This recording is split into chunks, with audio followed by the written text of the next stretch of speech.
श्री गणेशाय नमः। श्री राधा कृष्णाभ्यां नमः। श्री नागराजाय नमः। श्री सद्गुरुदेवाय नमो नमः।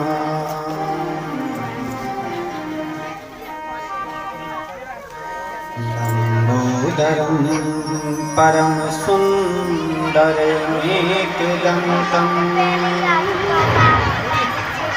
रक्तांबरं त्रिनयनं परमं पवित्रम् विद्युद्दिवाकरनिभूज्ज्वलकान्तिकान्तम् लंबोदरं सकलविघ्नहरं नमामि।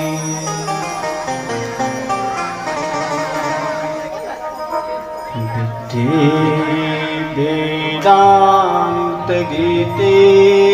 श्रुतिपरिपठिते क्षते मुक्तिमार्गे मार्गातीतप्रभावे भव मम वरदा। शारदेषु प्रहारे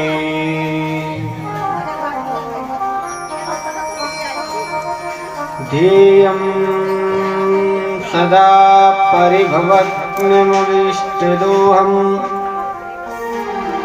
तीर्थास्पदं शिवविरञ्चिनुतं शरण्यम्। भृत्यार्तिहं प्रणतपालभवाब्धिपोतं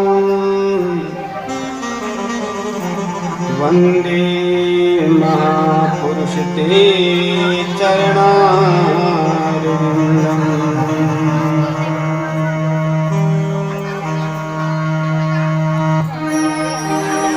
गर्हापीडं नटवरवपु कर्णयो कर्णिकारम्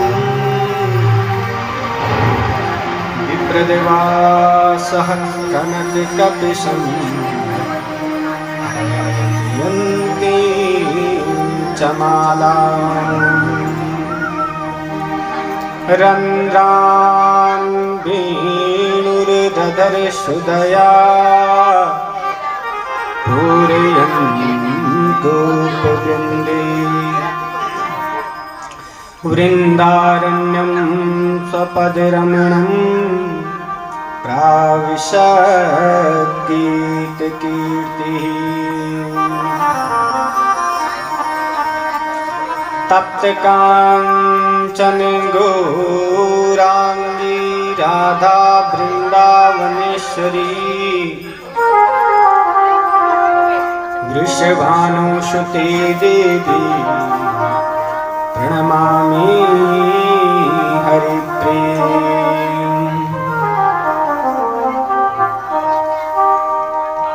भवानी शंकरो वन्दे श्रद्धा विश्वासरूपिणो याभ्यां विना न पश्यन्ति सिद्धाश्वान्तस्तमीश्वरम्। गावो मम क्रतः सन्तु गावो मे सन्तु पृष्ठता गावो मे सर्वतः सन्तु गवां मध्ये वसाम्यहम्।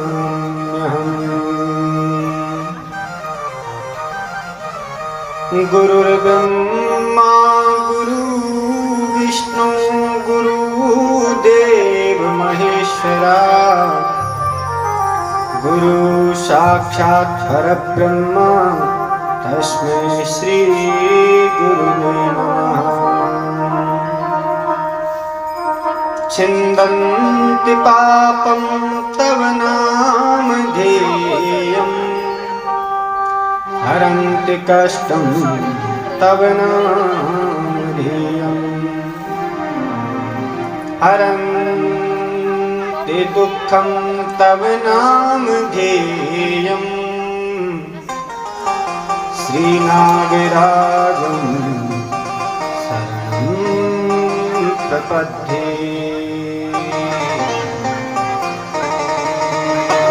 आइए भगवान के नाम के साथ।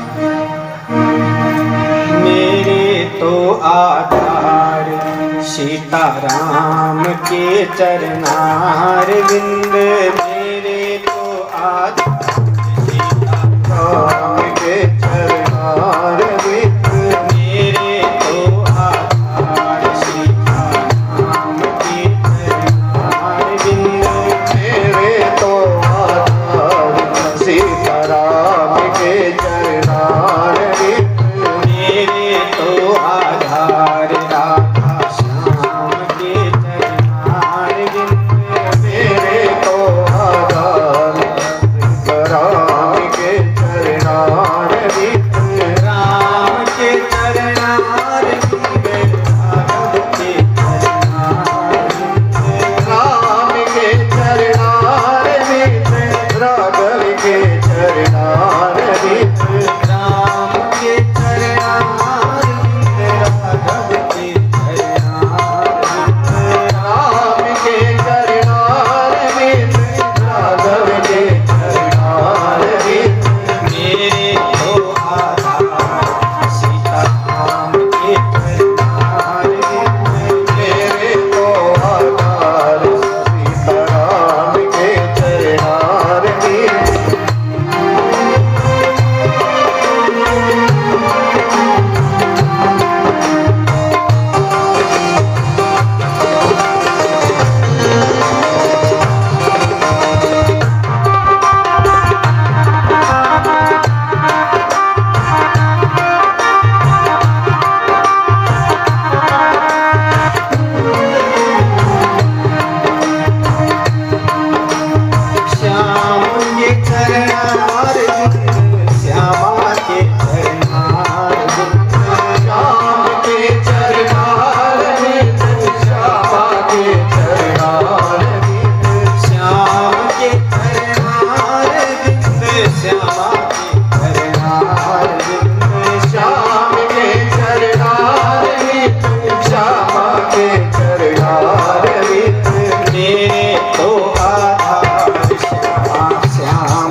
भगवान की जय हो। गौ माता की जय हो। श्री बांके बिहारी लाल की जय हो। राधा रानी की जय हो। सत्य सनातन धर्म की जय हो। शंकर भगवान की जय हो। जगदम्बा माता की जय हो। हनुमान जी महाराज की जय हो। नमः पार्वती पतये हर हर महादेव।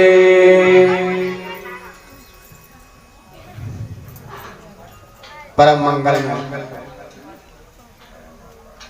परात्पर अखिलेश्वर अखिल ब्रह्मांड नायक परम पिता परमात्मा भगवान श्री राधा कृष्ण के चरणों में प्रणाम करते हुए सर्ववेदमयी सर्वदेवमयी पूज्य गौ माताओं को प्रणाम करते हुए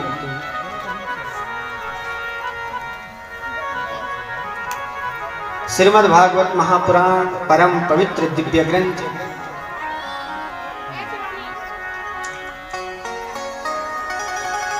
श्री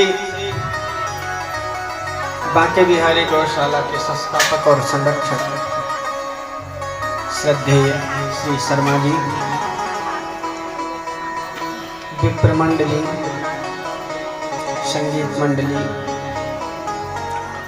श्री बांके बिहारी गौशाला परिवार के समस्त समिति के सदस्यगण और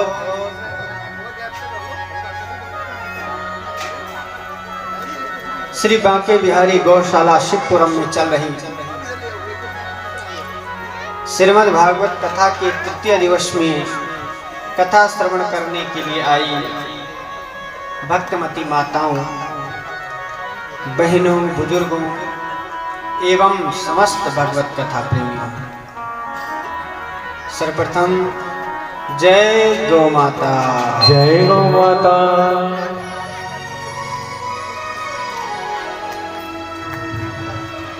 श्री बांके बिहारी गौशाला के सहायतार्थ चल रही इस दिव्य भागवत कथा का आज तृतीय दिवस। विगत 2 दिनों से आप कथा श्रवण करके आ रहे हैं और जैसे कि हम पूर्व में भी कह चुके हैं, यद्यपि कथा का अपना एक महत्व है, फिर भी स्थान का उससे भी कहीं अधिक महत्व होता है। कथा कहीं भी की जाए वहीं तीर्थ बन जाता है, पर तीर्थ में ही अगर कथा हो तो वो तो सोने पे सुहागा हो जाता है। और गाय जहां होती है वो तीर्थ होता है, वो स्थान तीर्थ होता है। और एक नहीं, इस समय 60 के आसपास गौ माताएं यहाँ पर है जहां पर हम बैठ के कथा सुन रहे हैं।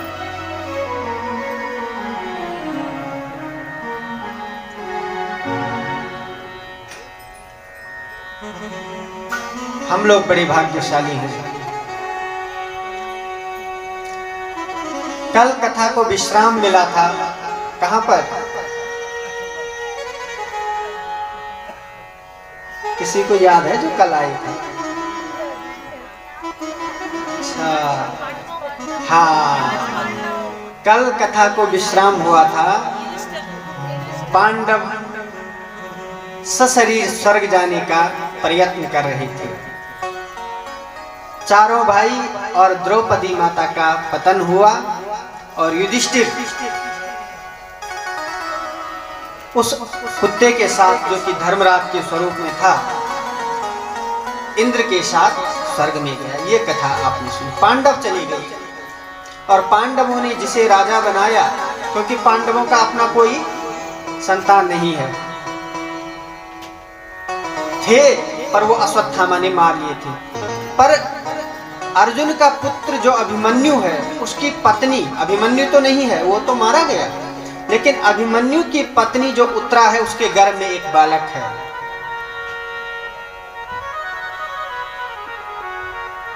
उस बालक का नाम परीक्षित रखा गया। और जब पांडव चले गए तो पांडवों ने उसका नाम परीक्षित रखा गया। उससे 3 बातें बोली। देखो, जीवन में कभी भी पाप को न करो, न आंखों से होता देखो। दूसरी बात, शरणागति कोई भी आ जाए उसे क्षमा कर देना चाहिए।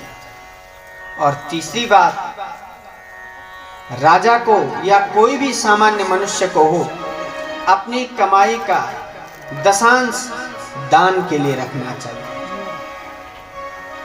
ये 3 बात बहुत महत्वपूर्ण है।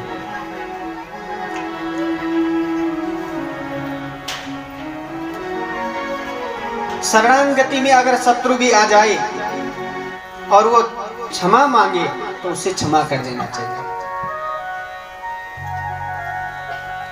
और धन भी अगर जमा करते ही रहोगे तो वो भी विकृति पैदा कर देगा।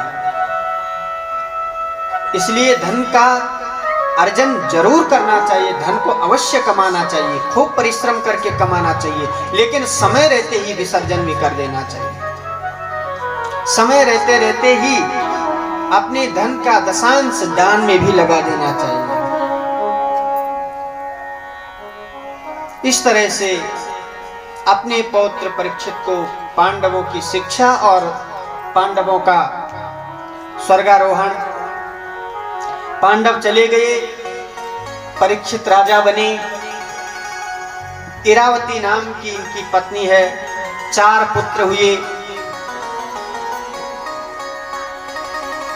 और जब राजा परीक्षित के 4 पुत्र हुए तो एक दिन की बात है, कौतूहलवश राजा परीक्षित अपने बाप दादाओं के खजाने में गए और उस खजाने में एक स्वर्ण मुकुट देखा जो चमचमा रहा था। तो उस मुकुट को राजा परीक्षित ने अपने सिर पर धारण किया और स्वर्ण मुकुट को पहन करके परीक्षित चल पड़े।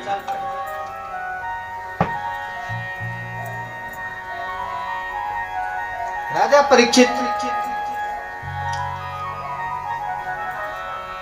वो जो सोने का मुकुट था बहुत दिव्य था, दिखने में बड़ा सुंदर था और इसलिए उसे सुंदर देख करके राजा परीक्षित ने उसे धारण कर लिया और चल पड़े। जब राजा गए, जंगल में जा रहे थे, तो राजा परीक्षित ने एक दृश्य अपनी आंखों के सामने देखा। क्या देखा? एक समय एक गौ माता खड़ी है और वो रो रही है और उसी गौ माता के सामने एक बैल जिसके 3 पैर कटे हुए हैं।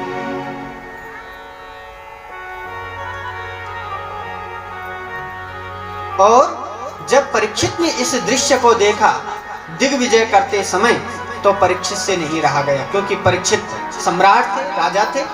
इसलिए परीक्षित उनकी बातों को बड़ी ध्यान से सुन रहे हैं। वो दोनों गाय और बैल आपस में बातचीत कर रहा है। वो बैल गाय से पूछ रहा है कि माँ तू रोती क्यों है? वैसे असल में ये कौन है? ये जो गाय है ये पृथ्वी है और जो बैल है वो धर्म है।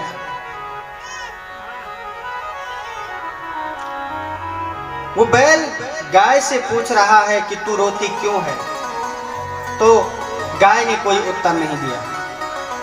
बैल ने कहा अच्छा इसलिए रो रही होगी माँ, क्योंकि तेरा कोई स्वजन स्नेही तुझे छोड़ करके चला गया, इसलिए रो रही है। गाय माता ने कुछ नहीं कहा। बोले अच्छा तू मेरे इन 3 पैरों को कटा देख करके रो रही है? फिर भी गौ माता ने कुछ नहीं कहा। फिर बोले अच्छा भगवान श्री कृष्ण ने बहुत लंबे समय तक तेरे ऊपर लीला की,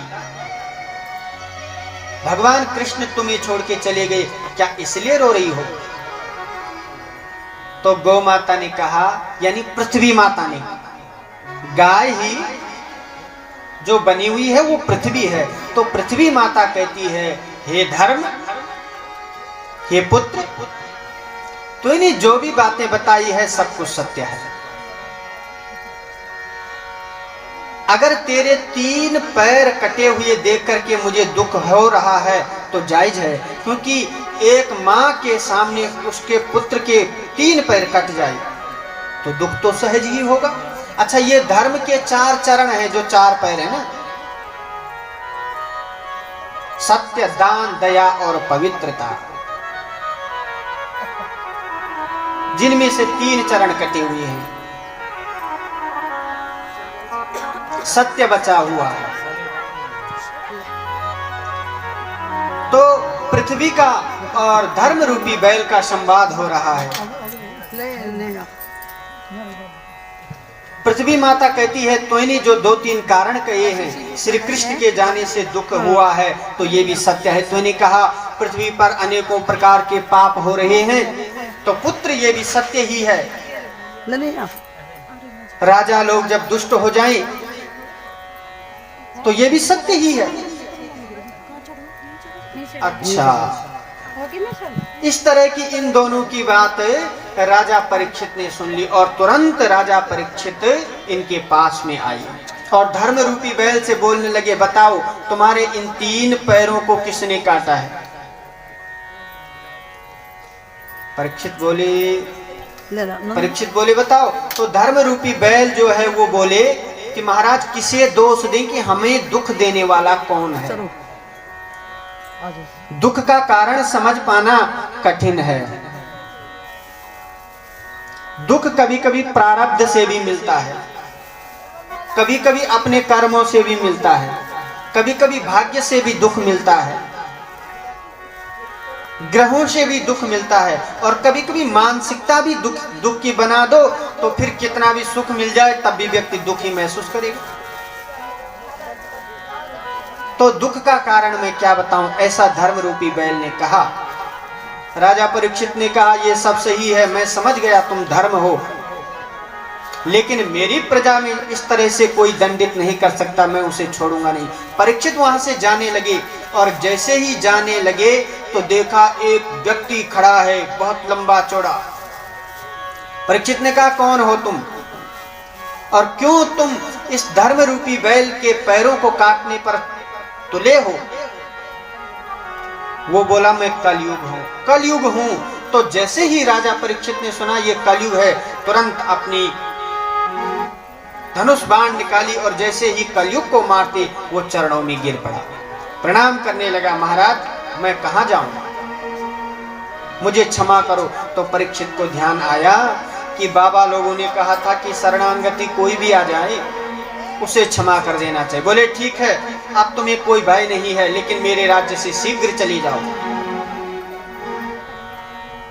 महाराज मैं कहां जाऊं? तो कुछ 4 स्थान दिए हैं, द्यूतम पानस्त्रिया सोना यत्रा धर्मश्चतुर्विधा। 4 स्थान तो दे दिए, लेकिन 5वां स्थान सोना दे दिया, और सोने का मुकुट परीक्षित ने पहन रखा था, इसलिए कलयुग पहले परीक्षित के ही मस्तिष्क में विराजमान हो गया, जिस वजह से राजा परीक्षित ने, कलयुग का कार्य होता है बुद्धि खराब कर देना, यही तो कलयुग का लक्षण है। परीक्षित जैसे यशस्वी राजा, परम भक्त जो हैं, लेकिन आज उनकी बुद्धि खराब हो गई और समीक ऋषि से जल मांगा, जल नहीं दिया तो मरा हुआ सांप डाल दिया। इस वजह से जब मरा हुआ सांप डाला, तक्षक डाला, तो समीक ऋषि के पुत्र श्रृंगी ऋषि क्रोधित हुए और उन्होंने अभिशाप दे दिया कि जिस राजा ने मेरे पिताजी के गले में ये मरा हुआ सांप डाला है, उस राजा की आज से 7वें दिन मृत्यु हो जाएगी, श्राप दे दिया। और बाद में जब समीक ऋषि की समाधि खुली और समीक ऋषि को ये पता चला कि मेरे पुत्र ने राजा परीक्षित को श्राप दे दिया है, तो तुरंत अपने शिष्य को कहा कि परीक्षित को बता दो कि आज से 7 दिन बाद तुम्हारी मृत्यु हो जाएगी।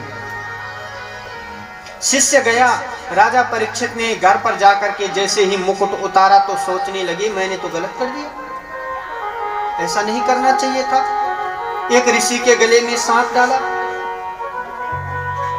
उसी समय वो शिष्य आया और समीक ऋषि के शिष्य ने कहा कि हे राजा परीक्षित, आज के 7वें दिन तुम्हारी मृत्यु हो जाएगी।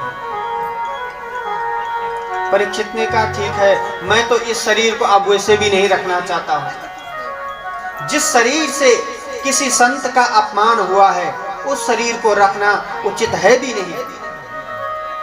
7 दिन बहुत होते हैं। तुरंत अपने पुत्र को राजगद्दी पर बिठाया, जन्मेजय को, और स्वयं घर का त्याग किया। गृहस्थ का त्याग राजा परीक्षित ने किया और सीधे शुक्रताल में पहुंच जाते हैं। गंगा के पावन तट पर राजा परीक्षित बैठे हैं। अनेकों अनेक संत ऋषि मुनि वहां पर पहुंच रहे हैं।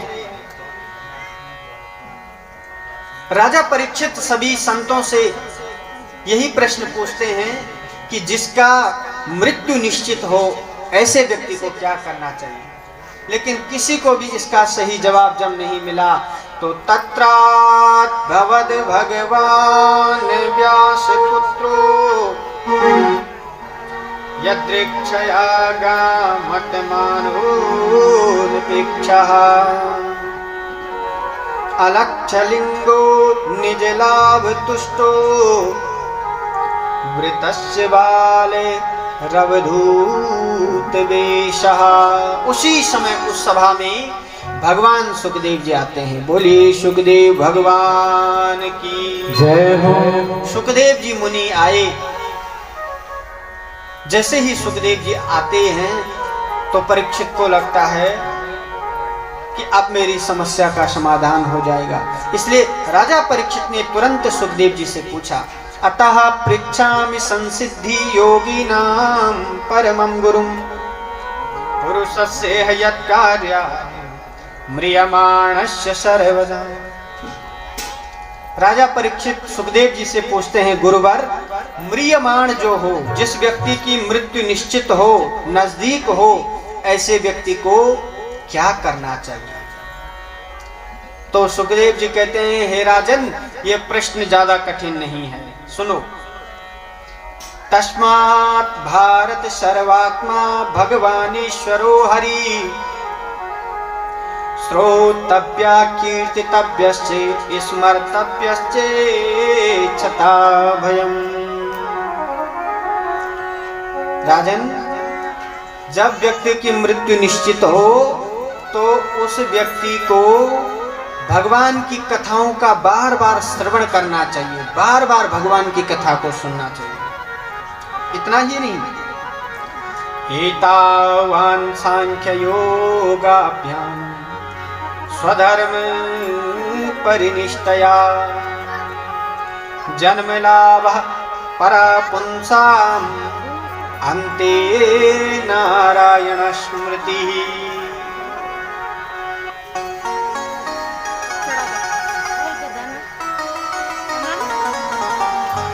आप लोग जो पुण्य करते हैं, सत्कर्म करते हैं, या कथाओं को सुनते हैं, या मंदिरों में जाते हैं, या तीर्थों में जाते हैं, या गौ माता की सेवा कर रहे हैं, या कोई भी कार्य धर्म का दान कर रहे हैं, क्यों? इसका एक उद्देश्य है, वो क्या है? तो सुखदेव जी कह रहे हैं कि सत्कर्म का, पुण्य का, दान का, धर्म का, तीर्थ का, व्रत का उद्देश्य एक है। क्या? बोले, जन्म लाभ परापुंसाम अन्ते नारायण स्मृति। अंतिम समय में भगवान की स्मृति हो, अंतिम समय में भगवान के नाम का उच्चारण हो, ये जीवन का परम लाभ होता है। फिर कहते हैं, हे राजन, जितासनो जितश्वासो जित संगो जितेन्द्रियः स्थूले भगवतो रूपे मना संधारये धिया। आसनों को जीतना सीखना चाहिए। एक आसन पर काफी देर तक बैठने की आदत होनी चाहिए। जितश्वासो, श्वास को जीतना चाहिए प्राणायाम आदि के द्वारा। अब प्राणायाम का जो समय है, उस समय अगर सोओगे, कुछ लोग सुबह को बड़ी देरी से उठते हैं, कितने लोग 8 बजे के बाद उठते हैं? अच्छा, यहां पर सब ब्रह्म मुहूर्त में उठने वाले हैं।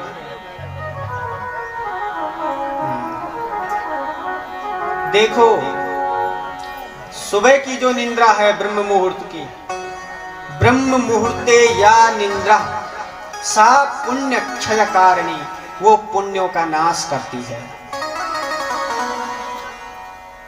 किए गए सत्कर्मों का नाश करती है, क्योंकि मुहूर्त है वो ब्रह्म का मुहूर्त है, नाम है उसका ब्रह्म मुहूर्त।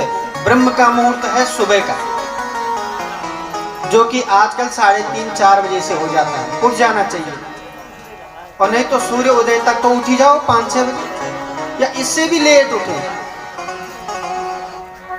9-10 बजे वाला टाइम नहीं है उठने का। अब कई लोग तो बहाने बनाते हैं कि आजकल कोरोना है, स्कूल भी है नहीं बच्चों की, तो काम भी नहीं है, सो ही रही। तो उससे बेहतर यह है कि रात्रि को 10 बजे की बजाय 9 बजे सो जाए, 9 की बजाय 8 बजे सो जाए, कोई दिक्कत नहीं है। रात्रि को जितना जल्दी हो सके सो जाना चाहिए। लेकिन कभी भी प्रातःकाल विशेष परिस्थिति में शरीर अस्वस्थ है या कोई दूसरी बात है, वो अलग विषय होता है। लेकिन सामान्यतः प्रातः सोने का नियम तोड़ देना चाहिए। प्रातः सोने का कोई नियम नहीं रखना, पुण्यों का नाश होता है। जित संगो, संग को जीतना है। संग यानी मित्रता, जिनके साथ हम लोग रहते हैं, संग को जीतना, अच्छे लोगों का संग करना है। और जितेंद्रिया, इंद्रियों को जीतना है। इस प्रकार से भगवान सुखदेव जी राजा परीक्षित से बताते हैं। और फिर द्वितीय स्कंद में सृष्टि का वर्णन किया। जब इस दुनिया में कुछ भी नहीं था तो केवल भगवान थे। भगवान ने अपना सगुण साकार रूप बनाया। उनकी नाभि कमल से ब्रह्मा हुए। ब्रह्मा जी को जब अपना पता नहीं लगा तो नारायण की तप किया, और जब भगवान ने दर्शन दिया तो चतुश्लोकी भागवत की शिक्षा दी। 4 श्लोकों में श्रीमद् भागवत बताया, तो आप श्रवण करो। अहमेवा समेवाग्रे नान्यद यत् सद सत्करम पश्चादहं यदि तच्चे यो वसिष्येति सोऽस्म्यहम् ऋतेर्थं यत् प्रतीयेते न प्रतीयेते चात्मनि तद्विद्यादात्मनो मायां यथा भासो यथा तमः यथा महन्ति भूतानि भूतेषु चावचिस्वनु प्रविष्टान्यप्रविष्टानि तथा तेषु न तेष्वहम् एतावदेव जिज्ञासं तत्त्वजिज्ञासुनात्मना अन्वयाभ्यतिरेकाभ्यां यत्स्यात् सर्वत्र सर्वदा। बोलिए श्रीमद् भागवत महापुराण की जय हो।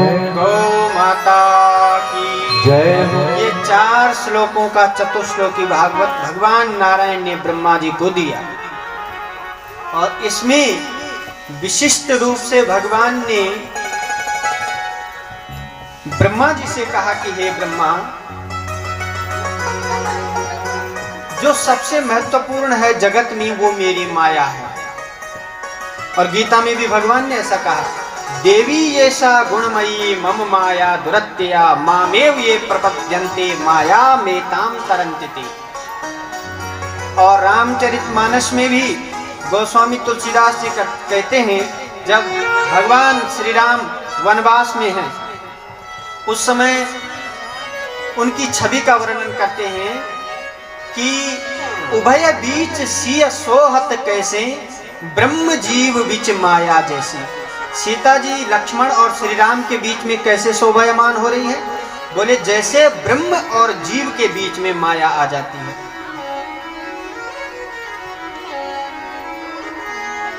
माया के आवरण के द्वारा जीव ब्रह्म से दूर हो रखा है। तो फिर गीता में भगवान ने कहा कि अर्जुन, इससे पार पाना बड़ा कठिन है, कोई भी नहीं जीत पाया। मम माया दुरत्या, भगवान ने कहा कोई तो एक, अर्जुन ने कहा कोई तो एक उपाय होगा। बोले मामेव ये प्रपद्यन्ति, एक ही उपाय है कि मेरा पूजन करो, तब माया में ताम तरंत, वही माया से पार हो सकता है। नारद जी ने एक बार भगवान नारायण से कहा कि प्रभु आपकी माया है क्या? कैसे मैं सुनता हूं कि माया माया, क्या है आपकी माया? तो भगवान को लगा कि नारद को बता देना चाहिए कि मेरी माया है क्या। भगवान ने कहा तो चलो नारद जी धरती पर चलते हैं। भगवान नारायण ब्रह्मा जी को लेकर के पृथ्वी पर आए और रेगिस्तान में भगवान ने कहा नारद जी मुझे जल पीना है, थोड़ा मुझे जल पिला दीजिए।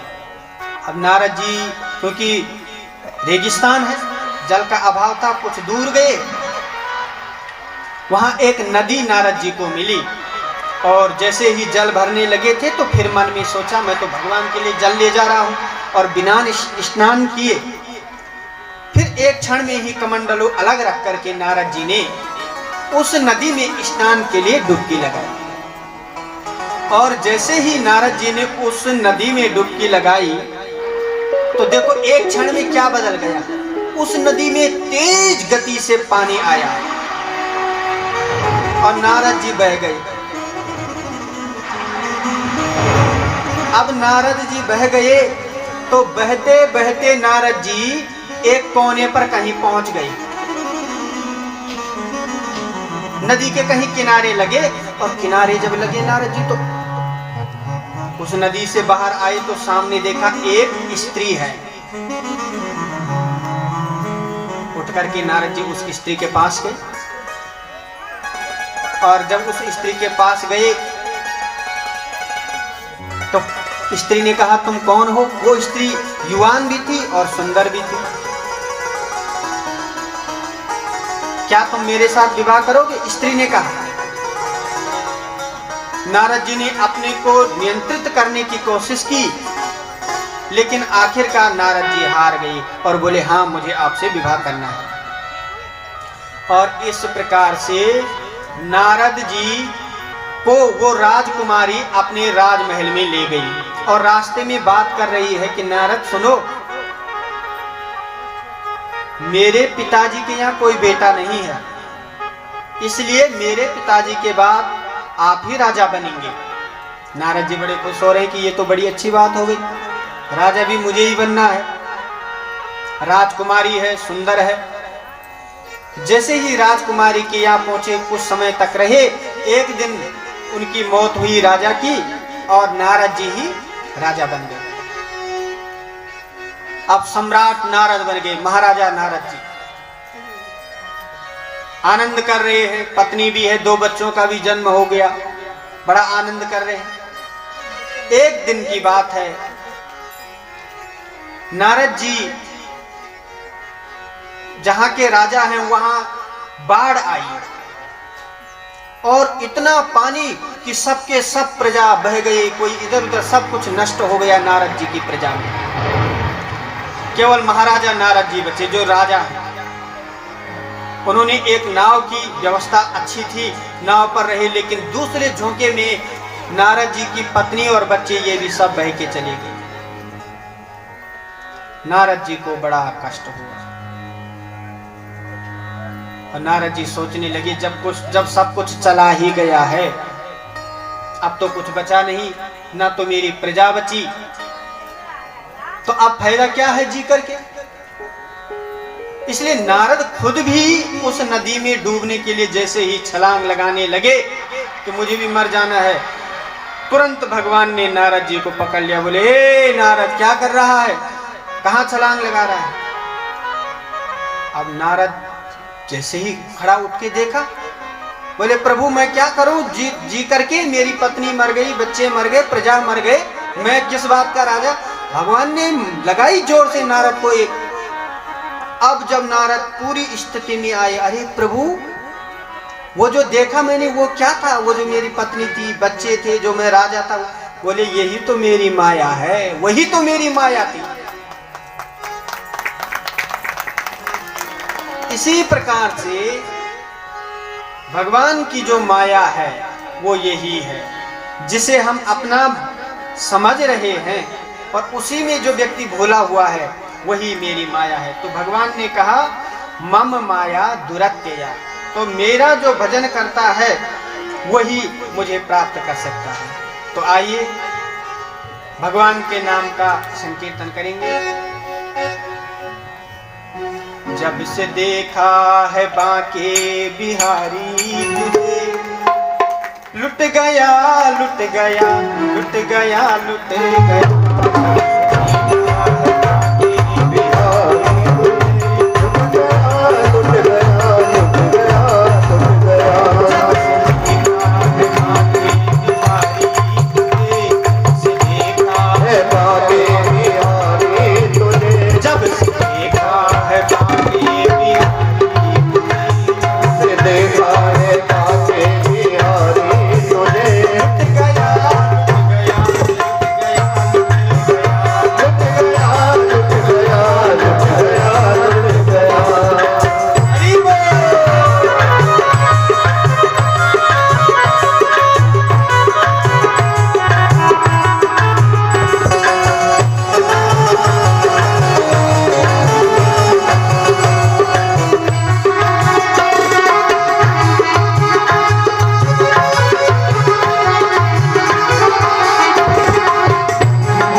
भक्तवत्सल भगवान की जय हो।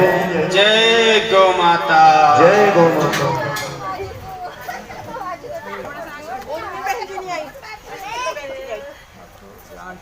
तो इस प्रकार से भगवान नारायण ने ब्रह्मा जी को उपदेश किया और उसके बाद एक कथा आती है कश्यप ऋषि की। कश्यप की 13 पत्नियों में से सभी की संतानें हैं, लेकिन दिति की कोई संतान नहीं हुई। और इसलिए एक दिन दिति माता ने अपनी पति से कहा कि मुझे संतान चाहिए, क्योंकि मेरी जितनी भी बहनें हैं सबकी संतान है। कश्यप ने कहा ये तो ठीक है कि तुम्हें संतान चाहिए, लेकिन इसके लिए उपयुक्त समय आने दो। किसी भी चीज का जब समय आता है तो ही वो कार्य होता है। ऐसा नहीं है कि किसी भी समय जबरदस्ती कोई कार्य किया जा सके। कश्यप ऋषि ने कहा देवी कोई बात नहीं, आपको इंतजार, तुम्हें बोले। लेकिन दिति माता का दुराग्रह इतना था, कभी भी किसी को विवश नहीं करना चाहिए। किसी बात को बुलवाने का हो या कोई बात करवाने का हो, किसी को विवश मत करो, चाहे वो कोई मित्र हो या घर के अंदर पति पत्नी हो। एक दूसरे से अपनी हर बात को खोलने से विश्वास भी बढ़ता है, ऐसा नहीं है, और हो सके समाधान भी होता है। लेकिन कई बार जो पुरुष हैं, पति हैं, कोई बात ऐसी हो सकती है वो किसी कारण से न बताना चाहिए, तो उस समय ज्यादा जोर नहीं लगाना चाहिए कि बोलो ही बोलो ये बात क्या है, या किसी भी बात में किसी को भी विवश करना सर्वथा अनुचित होता है। एक बार एक राजा थे और राजा को ये जो पशु पक्षी जितने भी थे उनकी भाषाओं का ज्ञान था। अगर कोई पशु कुछ बोले तो राजा समझते थे, उन्होंने ऐसी विद्या सीख रखी थी। एक दिन की बात है, राजा और रानी दोनों भोजन कर रहे थे और जैसे ही राजा रानी भोजन कर रहे थे, एक चींटी रानी की थाली के किनारे जाकर के चावलों का कुछ दाने उठाए और भागती भागती, वो बहुत छोटी चींटी थी, और राजा की थाली में छोड़ दिया। तो दूसरी चींटी बोल रही है, जो ये देख रही थी, कि तू ऐसा क्यों कर रही है? राजा को पत्नी का जूठा दे। पत्नी अगर पति का जूठा खाती है तो पवित्र होती है, शुद्ध होती है, तो ऐसा क्यों कर रही है? दूसरी चींटी उस चींटी से कहती है ऐसा काम मत कर। और ये राजा तो सब भाषा जानते थे कि ये आपस में जो बात करें वो राजा ने सुन ली। रानी ने कहा तुम क्यों हंस रही हो? राजा ने कहा नहीं कोई बात नहीं है। कि नहीं, तुम्हें ये कारण बताना ही होगा, कोई तो कारण होगा। भाई हंस गए, राजा की भी कुछ मजबूरियां थी, लेकिन वो नहीं मानी कि बताना ही होगा। तो राजा ने कहा सुनो, अगर मैं तुमसे बताऊंगा तो मेरे गुरु ने, जिसने मुझे ये ज्ञान दिया, ये शिक्षा दी, उसने कहा कि जिस दिन तुम इस ज्ञान को किसी को बताओगे उसी क्षण तुम्हारी मृत्यु हो जाएगी। तो क्या मुझे मरे देखना चाहती? पत्नी ने कहा सब बोली बातें हैं ये, इसमें कोई सच्चाई है? मर जाओगे। कैसे मर जाओगे? बताओ ऐसा क्यों हुआ? अब वो अपनी ही धुन पर अड़ी हुई है। तो राजा ने मन में सोचा मरना तो है ही, नहीं भी बोलूंगा तब भी और बोलूंगा तब भी, इसलिए बोल ही देता हूं। और पत्नी से कहा एक काम करो, हमें पहले मुझे चलो बनारस में बोलूंगा, कम से कम महादेव की नगरी है, मुक्ति तो होगी, चलो बनारस में मैं सारी बात बोलूंगा तुम्हें। अब वहां से वाराणसी की तरफ प्रस्थान किया राजा ने भी और रानी ने भी। तो रास्ते में एक जगह एक बकरा और एक बकरी है। बकरी उस बकरे से कह रही कि जाओ मेरे लिए हरी हरी घास तोड़ करके लाओ। तो बकरे ने कहा हरी घास तो इस समय तो कहीं दिख नहीं रही। बोले वो जो कुआं है वहां, उस कुएं में पानी नहीं है और घास उगी हुई है, उस कुएं से तुम वो घास मेरे लिए तोड़ करके लाओ। अच्छा, राजा और रानी वो दोनों ये बात सुन रहे हैं। बकरे की भाषा तो केवल राजा ही जान रहा है, इसलिए राजा पूरी बात समझ रहे हैं उनकी। रानी ये देख तो रही है लेकिन समझ नहीं पा रही है।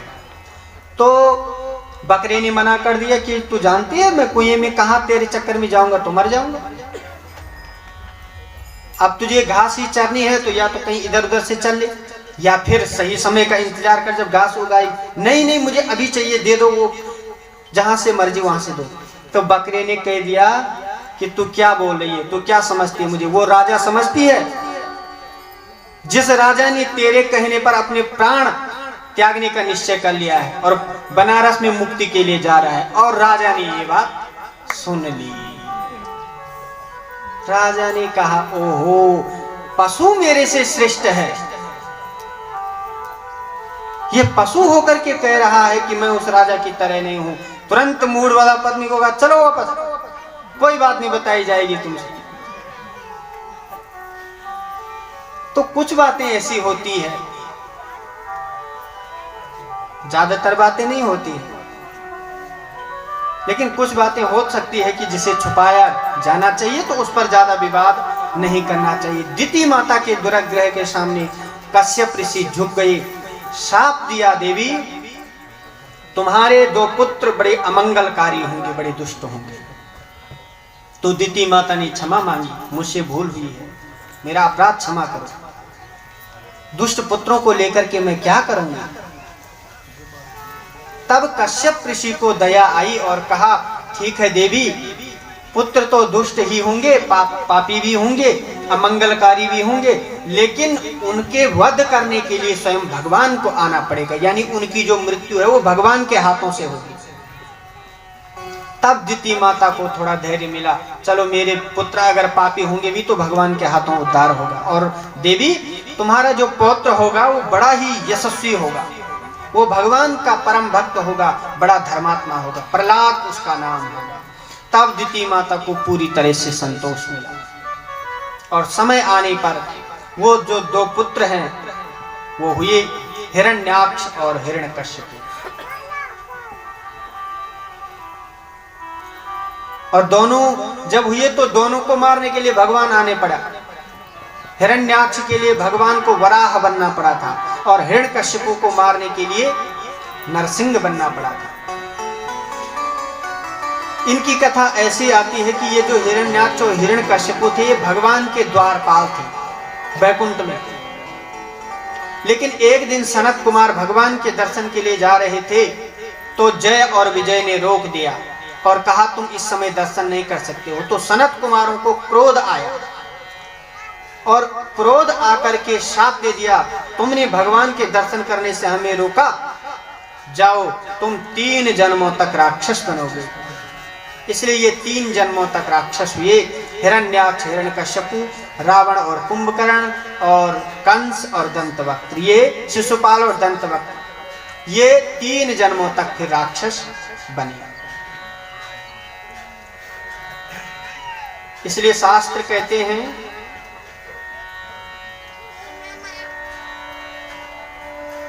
और सनत कुमारों ने क्रोध किया था इसलिए उनका भी पुण्य नाश हुआ।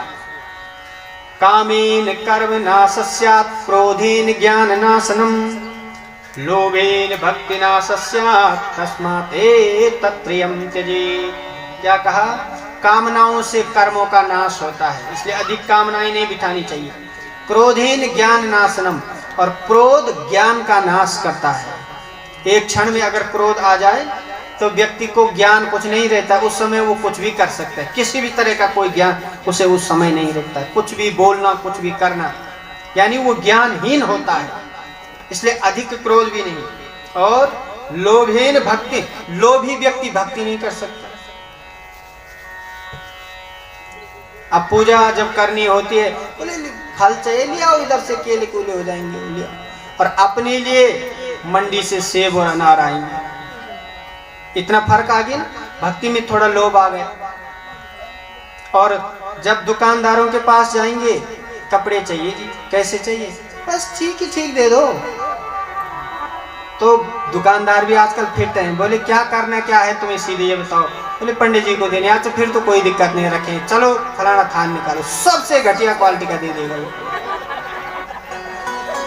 बस सिर्फ ये बोल देना कि देना है किसी को, चाहे पंडित जी को चाहे कहीं देना है, उसके रखे हैं।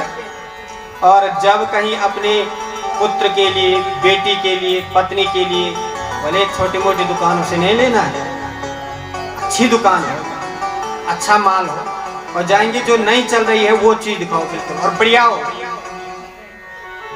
अंतर है ना। लोभ से भक्ति का नाश होता है, ऐसा नहीं करना चाहिए। लोभ से भक्ति का नाश हो जाता है। इसलिए एक क्रोध, एक क्षण का क्रोध एक जीवन को बदल सकता है। बोलिए भक्त वत्सल भगवान की जय। हिरण्याक्ष का वध हुआ, भगवान वराह बन करके आए और उसका वध किया। हिरण्यकश्यपु का वध की जो कथा है वो कल आएगी। अब एक और ऋषि की कथा यहाँ पर आई है, करदम की। करदम ऋषि की जो पत्नी है वो देवहूति है। इन्होंने सरस्वती के तट पर 10,000 वर्षों तक तपस्या की, और जब भगवान प्रसन्न हुए तो करदम ऋषि से कहा, बोलो क्या चाहिए तुम्हें। करदम ने कहा, प्रभु चाहिए क्या, आपकी ही भक्ति चाहिए। लेकिन भगवान समझ गए कि ये शादी विवाह करना चाहते हैं, तो इनका विवाह देवहूति माता से हुआ। 9 कन्याएं हुई और 10वें रूप में स्वयं भगवान कपिल हुए। बोलिए कपिल भगवान की जय। जय गौ माता। जय गौ माता।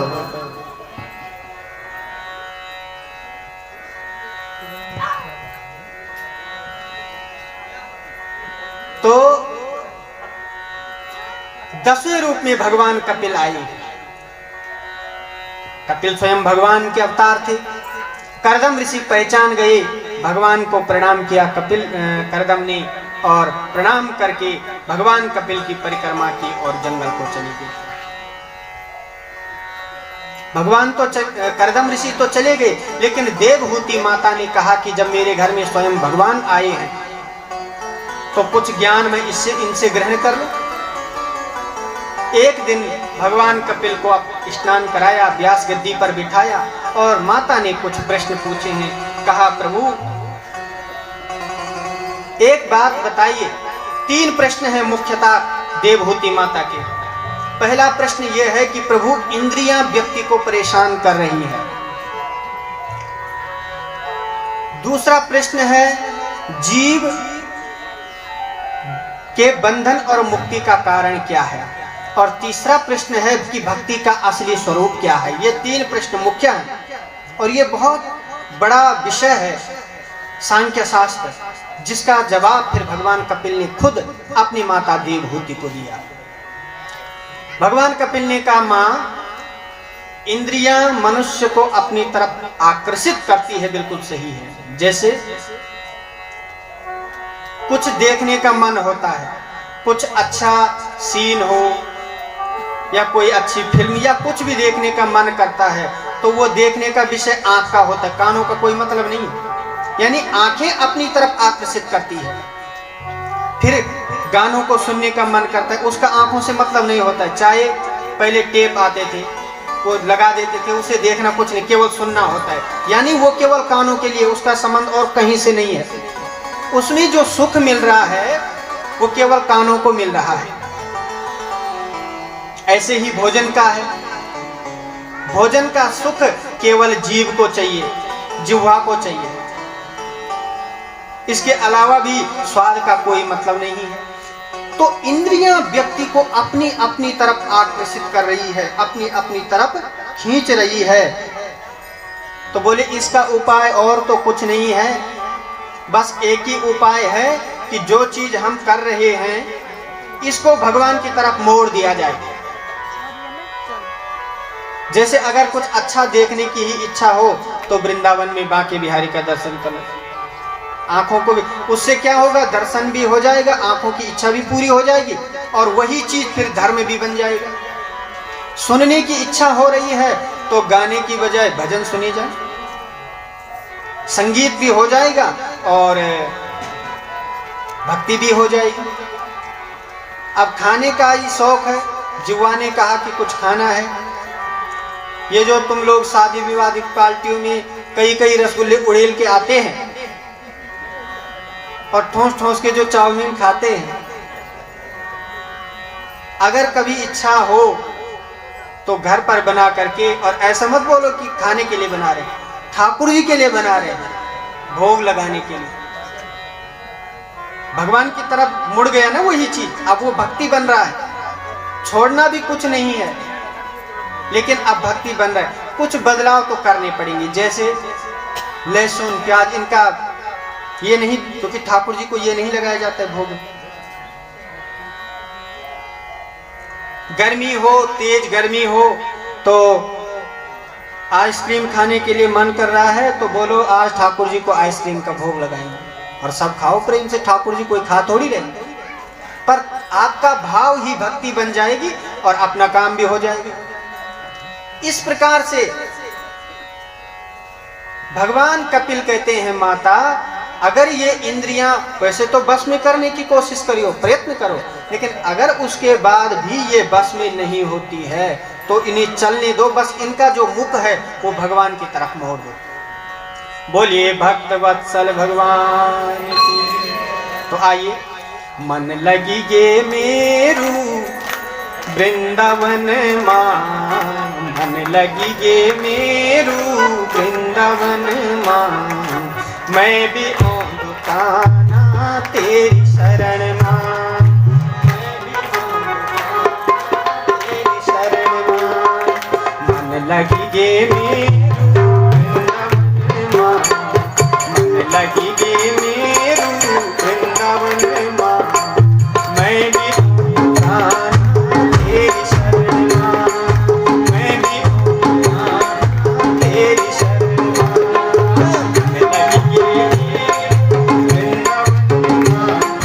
मन लगी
भक्त वत्सल भगवान की जय हो। जय गो माता, जय गौ माता। जय श्री कृष्ण।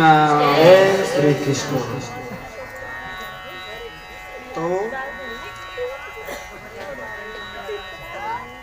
मन लगी गे मेरू वृंदावन माँ, मैं भी हूँ दुकाना तेरी शरण माँ। समर्पण।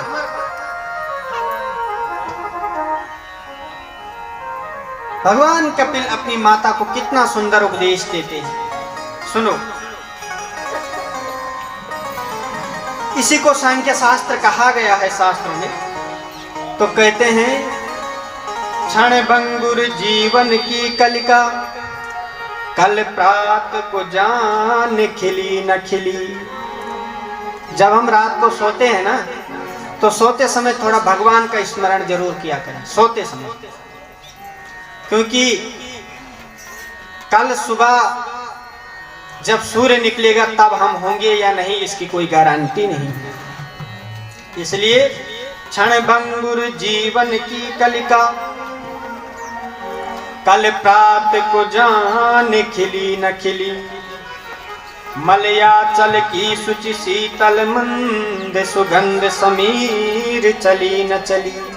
और कलिकाल कुठार लिए फिरता, तन नम्र चोट झिली न झिली। रटले हरि नाम अरि रसना, यह अंत समय में हिली न हिली। क्या कहा? रटले हरि नाम अरि रसना, फिर अंत समय में हिली न हिली। भगवान ने कहा माँ, दूसरा प्रश्न तुम्हारा मुक्ति और बंधन में था कि बंधन और मुक्ति किसकी होती है। तो माँ सुनो, बंधन केवल मन का होता है और मुक्ति भी मन की होती है। कैसे? मन के हारे हार होते हैं, मन के जीते जीत। मन ही मनुष्य को जिता देता है और मन ही मिलाए राम ही, मन ही कराए फजी। मां, बंधन और मुक्ति मन का विषय है। जहां चाहो जैसे चाहो इसे मोड़ा जा सकता है, लेकिन मन को नियंत्रित करना इतना सरल भी नहीं है। असल में जो हम लोग गुरु बनाते हैं, क्यों गुरु क्यों बनाए जाते हैं? गुरु इसलिए बनाए जाते हैं, गुरु और उसी गुरु का गुरु होना सार्थक है और उसी शिष्य का शिष्य होना सार्थक है जो अपने मन को ऊर्ध्वगामी बना पाए, जो गुरु अपने शिष्य के मन को ऊर्ध्वगामी बना पाए। मन का स्वभाव है वो अधोगामी है, यानी मन हमेशा नीचे की तरफ जाता है। जैसे आपने पानी देखा होगा, नल से भी अगर आप प्रेशर से ऊपर करेंगे तो 1-2 फीट ज्यादा से ज्यादा ऊपर, फिर वो नीचे ही आ जाता है। नल बल जल ऊंचा चढ़े, अंत नीच को नीच। ऐसे ही मन का स्वभाव है। मन ऊपर की तरफ नहीं उठता है, मन हमेशा नीचे की तरफ बहता है। मनुष्य का उत्थान कोई नहीं चाहता है तो वो मन है। मन किया तो गए मंदिर, नहीं किया तो नहीं गए। मन की विषय है। मन ने कहा जाओ कथा सुनने तो आए, नहीं कहा तो नहीं आए। सारा मन का विषय है। इसलिए भगवान कपिल कहते हैं मन को अपने नियंत्रण में करो, मन के नियंत्रण में मत हो जाओ कि जैसा मन बोले वैसे करो। हम जैसा चाहें वैसा मन करें, ऐसा जीवन को बनाना चाहिए। बहुत सूक्ष्म है मन, लेकिन इतना विचित्र है। आप देखते होंगे जैसे कोई महल हो, उस महल में कमरा उससे भी छोटे होते हैं। मकान जो होते हैं, मकान से छोटे उनमें कमरे होते हैं, और उन कमरों से भी छोटा उसमें एक दरवाजा लगा होता है, वो उससे भी ज्यादा छोटा होता है। और दरवाजे से भी छोटा जिसमें चाबी लगाते हैं, क्या कहते हैं आप लोग उसे? हाँ, ताला तो है ही, जिसको पहले बंद करना है। हाँ, वो उससे भी छोटा है, मकान से भी, कमरे से भी, और उससे भी छोटा जंदा है, ताला है, वो बिल्कुल छोटा होता है। और उससे भी छोटी चाबी है, लेकिन सारी पावर चाबी के पास में है। सारे मकान की जो पावर है वो उस चाबी पे है, और जबकि वो सबसे छोटी है। और सबसे मजे की बात तो यह है कि ऐसे घुमाओ तो खुल जाएगी और ऐसे करो तो बंद हो जाएगी। बस समझ लो, मन इतना ही सूक्ष्म है और इतना ही शक्तिशाली है कि इतने विराट मनुष्य को भी विचलित कर सकता है, इतना सूक्ष्म होने के बाद। तो भगवान कपिल अपनी माता देवहूति से कहते हैं कि माँ, मन का ही बंधन और मुक्ति जो होती है वो मन की होती है। और फिर भगवान के चिंतन की बात भी आई, जो मैंने कल भी बताई थी कि ध्यान स्मरण करना चाहिए। यहाँ पर कपिल भगवान ने अपनी माँ को चिंतन की भी बात की, फिर व्यापकता की बात की कि भगवान सर्वत्र है और सभी प्राणियों में है, चींटी से हाथी तक, मनुष्य, कुत्ते, गधे, सबके अंदर जो जीवात्मा है वही भगवान, वही ईश्वर है, वही ब्रह्म है। और ऐसा कई बार स्पष्ट भी हुआ है। राजा रंतिदेव की कथा आती है। एक बार अकाल पड़ा राजा रंतिदेव के यहाँ, जल ही नहीं था, जल नहीं था तो अन्न नहीं हुआ, अन्न नहीं हुआ 48 दिन जो कुछ राजकोष में था रंतिदेव के, सब जनता को बांट दिया अपने पास। और राजा रंतिदेव सोचते हैं कि मैं खाऊं और मेरी प्रजा भूखी रहे, इतनी धर्मात्मा राजा थी। ऐसा नहीं होगा, मेरे पास जो कुछ है सब पब्लिक में बांटा जाएगा, और अपने आप खाली हो गए राजा। 48 दिन तक राजा रंतिदेव भूखे रहे। 49वें दिन कोई एक व्यक्ति खीर, हलवा, घी और पानी भी नहीं मिल रहा था, एक व्यक्ति राजा रंतिदेव को देता है और कहता है, राजन ये भोजन और जल है, आप ग्रहण करो। तो राजा रंतिदेव के परिवार वाले भी भूखे थे, रानी भी थी, राजकुमार, राजकुमारियां। ऐसा लगा मानो मृतक में प्राण आ गए हों, बड़े प्रसन्न हो गए कि भोजन की व्यवस्था हो गई। जैसे ही राजा रंतिदेव भोजन करने बैठते अपने बच्चों के साथ, उसी समय एक गरीब ब्राह्मण दरवाजे पे आया, राजन मैं भूखा हूं, भोजन करा दीजिए वरना मैं मर जाऊंगा। राजा ने सोचा, तुम ब्राह्मण हो, कोई भी क्यों ना हो, तुम भूखे नहीं रहोगे। और जो भोजन राजा के लिए था वही भोजन राजा ने ब्राह्मण को दिया, भोजन करके चला गया। एक दूसरा व्यक्ति आया शूद्र रूप में। जैसे ही राजा रंतिदेव भोजन करने बैठे, वो आया, बोले, राजन मैं भूखा हूं, मृत्यु हो जाएगी, कुछ भोजन की व्यवस्था है क्या? रंतिदेव ने अपनी पत्नी से कहा, देखो देवी, ये भी भूखा नहीं जाना चाहिए, हम थोड़ा थोड़ा करके ले लेंगे बाद में। तो और भोजन निकाल करके उस व्यक्ति को दिया, वो भी चला गया। इसके बाद जो बचा थोड़ा सा भोजन था उसे खाने के लिए तैयार हुए, तो इतने में एक चांडाल अपने 2-3 कुत्तों के साथ आ रहा है। राजन कुत्ते मर जाएंगे, मुझे अपनी फिक्र नहीं है, मैं बहुत समय से भूखा हूँ, लेकिन मेरे जो कुत्ते हैं ये 3, ये अब नहीं बच पाएंगे, क्योंकि बहुत दिनों से इन्होंने कुछ अगर कुछ है तो मेरे कुत्तों की जान बचा दो। राजा रंतिदेव ने कहा, नहीं, तेरे कुत्तों की ही नहीं, तेरी भी बचाई जाएगी, हमारे पास भोजन है। और जो कुछ बचा हुआ भोजन था सब दे दिया, कुछ तो दिया कुत्तों में और कुछ जिसके पास वो कुत्ते थे, कुछ सारा भोजन बांट दिया, केवल जल बचा। और रंतिदेव और उनकी पत्नी इंतजार कर रही, अब तो खाने को कुछ बचा नहीं। अंत में राजा ने कहा कि देवी चलो आज पानी से ही काम चला लेते हैं, पानी ही पी लेते हैं, कोई बात नहीं है, जब नहीं था किस्मत में। जैसे ही पानी पीने को तैयार हुए, एक चांडाल आया, महाराज पानी दे दो, मैं मर जाऊंगा, बहुत दिनों का प्यासा हूं, और कहीं अगर कोई जल की व्यवस्था हो तो आप जल मुझे पिला दीजिए। रंतिदेव मन में सोचते हैं कि मरने वाला तो मैं खुद ही हूं, और केवल जल ही तो बचा था। तो अब राजा रंतिदेव ने वो जल उठाया और आंखों में आंसू आ गए। राजा रंतिदेव सोच रहे हैं, देखो मेरी किस्मत में ये जल भी नहीं था।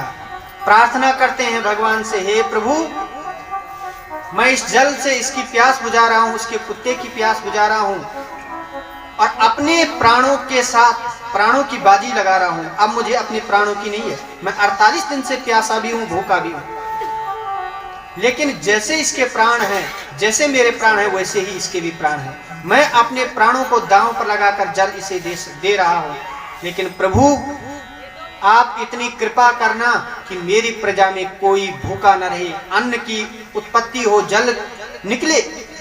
और वो जो जल का पात्र राजा रंतिदेव के पास था, वो जल उस व्यक्ति को दे दिया।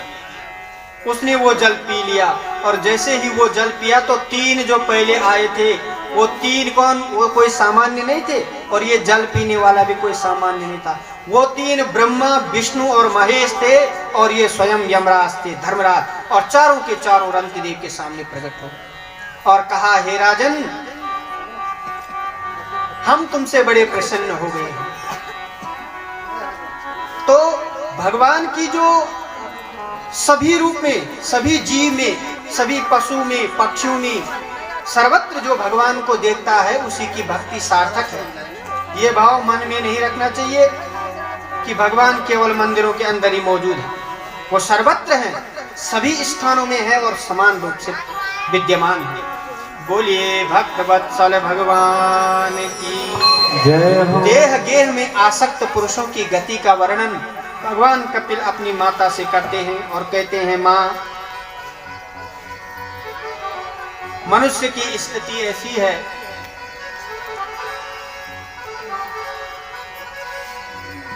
जैसे एक दिन कहीं बाहर गए थे, पानी पीना था तो घड़ा दिखा, उस घड़े को घर लेकर के आए, उसमें पानी भरा, पानी पीने लगे, लेकिन एक दिन वो घड़ा फूट गया, और फूटते ही वो कूड़ा बन गया। उसको इकट्ठा किया, डस्टबिन में डाला, अथवा किसी पन्नी में उस घड़े के जो टुकड़े हैं उनको किया, और फिर वो मिट्टी के जो टुकड़े थे घड़े के, उनको पकड़ के कहीं दूर जंगल में छोड़ाए। फिर बारिश हुई, बारिश हुई तो वो जो टुकड़े थे वो फिर मिट्टी बन गया। कुमार वहीं गया, वहां से मिट्टी लेके आया, फिर घड़ा बना। फिर वो घड़ा जिसने लिया उसने अपने पास रखा, उससे भी टूट गया। ये क्रम जिस प्रकार से घड़ा बन रहा है और टूट रहा है, यही हम और आपकी स्थिति है। फंसे ही जा रहे हैं, जन्म लेना फिर मर जाना, जन्म लेना फिर मर जाना, ये क्रम सदियों से चला आ रहा है। और मनुष्य का जन्म अंतिम है। मनुष्य से पहले का जो जन्म है वो गौ माता का है, और गाय के बाद का जो जन्म है वो मनुष्य का है। वृंदावन में एक संत रहते थे। एक दिन बैठे हुए थे तो अचानक एक चूहा आया, और चूहा भागता भागता उन संत के वस्त्रों में छिपने लगा। तो संत ने कहा कि तुम कौन हो और क्यों छिप रहे हो? चूहे ने कहा, चूहा ही हूं, और बिल्ली आ रही है, उसके भय से मुझे जगह दे दो। संत ने कहा, जगह क्या देनी है, तुझे ही मैं बिल्ली बना देता हूं।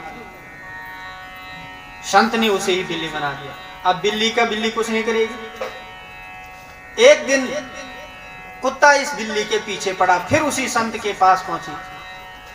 संत ने कहा, क्या हुआ? बोले, कुत्ता पीछे पड़ा हुआ है, वो मुझे काट देगा, तो चलो तुझे ही कुत्ता बना देता हूं। कुत्ता बन गया तो कुत्ता जो काटने वाला था वो भी वापस चले गया।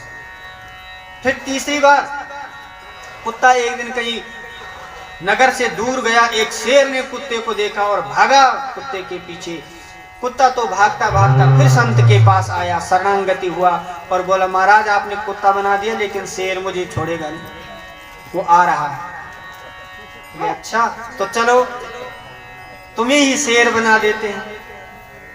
संत ने अपनी साधना से उसको भी शेर ही बना दिया। शेर से कुछ नहीं बिगड़ पाया, लेकिन जैसे ही ये शेर बना, भूख लग गई और उसी महात्मा को खाने लग गया, जिसकी कृपा से शेर चूहे से शेर तक पहुंचा। जैसे ही महात्मा को खाने के लिए तैयार हुआ, महात्मा ने तुरंत मंत्र बोले और फिर चूहा बना दिया।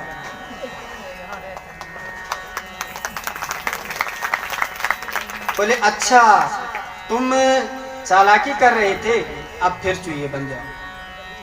अब फिर वही चूहा, बिल्ली, कुत्ता, शेर, फिर वहीं से वो चक्र सदियों से चला। जैसे आकाश से बारिश हुई, नदी छोटा सा नाला बना, फिर वो किसी नदी में समाया, फिर सरोवर में, समुद्र में समाया, फिर वाष्प बनी, फिर बादल बने, फिर वर्षा, फिर समुद्र में पहुंचा, फिर मेघ बने, फिर वर्षा, और वही पानी निरंतर इसी एक ही चक्र में घूमता जा रहा है, घूमता जा रहा है, घूमता जा रहा है। ऐसे ही मनुष्य भी जन्म लेना, बेटा बनना, फिर बड़ा बनना, फिर बहू बनना, पुत्र बनना, फिर खुद सासू बन जाना, फिर मर जाना, फिर दूसरे जन्म में फिर बेटी बनना, फिर बहू बनना, फिर सास बनना, फिर मर जाना। न जाने कब से ये क्रम चला आ रहा है।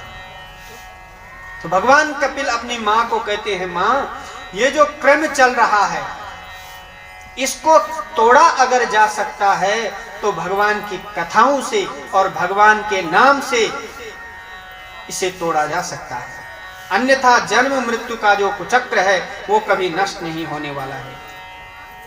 इस प्रकार से उसके बाद अपनी माता को उपदेश दिया, माता से आज्ञा मांगी और वहां से चल करके सीधे कपिल भगवान संगम तीर्थ पर गए कलकत्ता में, और माता का जो शरीर है वो नदी बन गया, सिद्धदा नाम की नदी बना। आज भी सिद्धपुर क्षेत्र वहां पर प्रसिद्ध है, और भगवान कपिल ने भी अपनी माता को प्रणाम किया और वहां से प्रस्थान किया। बोलिए कपिल भगवान की जय हो। जय गो माता, जय गो माता।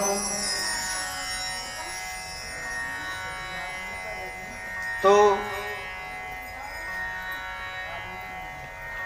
और बीच बीच में जैसे हम कहते हैं, ये जो जय गो माता का उच्चारण करवाते हैं, जय श्री कृष्ण का उच्चारण करवाते हैं, ये जरूर करना चाहिए और जोर से करना चाहिए, ताकि अगर कोई बगल में सोया है ना तो उसको तो पता लगे कुछ हो रहा है।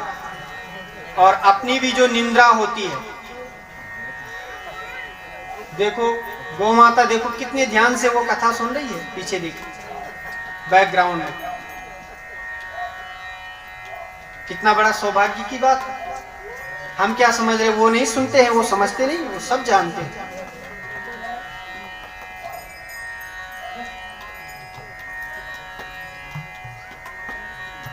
हर जीव को चाहिए, हर मनुष्य को चाहिए अपनी शक्ति से गौ सेवा करें। किसी के ऊपर किसी तरह की कोई बाध्यता नहीं है कि ऐसा करना ही है या इतना करना ही है। अपनी शक्ति अनुसार गौ माता की सेवा के लिए अपना अंशदान अवश्य करना चाहिए। गौ कृपा पर कई इतिहास बने हुए हैं। सूर्यवंशी राजा दिलीप पर एक कथा बनी हुई है। एक बार दिलीप राजा की संतान नहीं थी। वैसे सूर्यवंश में संतान किसी की आसानी से हुई नहीं, पीछे राजा दशरथ तक भी, यहां तक कि लव कुश भी बहुत देर की बात है। तो सूर्यवंश में संतान संबंधी जो समस्या है वो बहुत रही। तो दिलीप नाम के एक राजा थे सूर्यवंशी, अयोध्या में रहते थे। सूरज वंश एक भयाऊ नरेशु, सूरज वंश एक भयाऊ नरेशु, नाम दिलीप अवध तेजेशु, नाम दिलीप अवध तेजेशु, संतति रहित गयो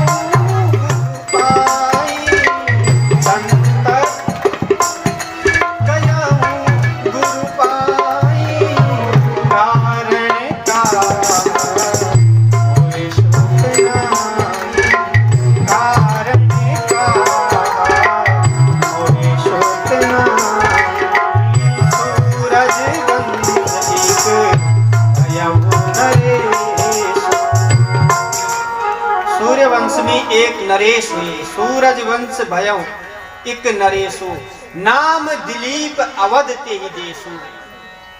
दिलीप नाम था और अयोध्या के रहने वाले हैं। संतान नहीं हुई तो क्या किया, गुरु के पास गए, जैसे दशरथ जी भी कालांतर में गए।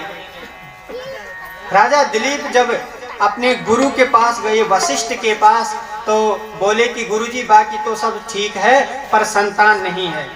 तो वशिष्ठ जी ने कहा, करी विचार बोले सुनुता, करी विचार